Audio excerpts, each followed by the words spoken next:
war laut. Ich hoffe, ihr habt es ertragen und keiner hat einen Gehörschaden. Und wie man jetzt da sieht, habe ich jetzt das genau geschafft, weil da die Krümmung etwas weniger ist. Ich habe aber auch schön aufgehoben, weil ich wollte euch da früher das noch zeigen.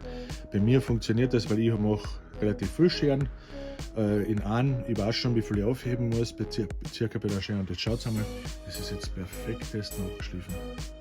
Genau wieder bis daher, wo ich mir das anmarkiert habe.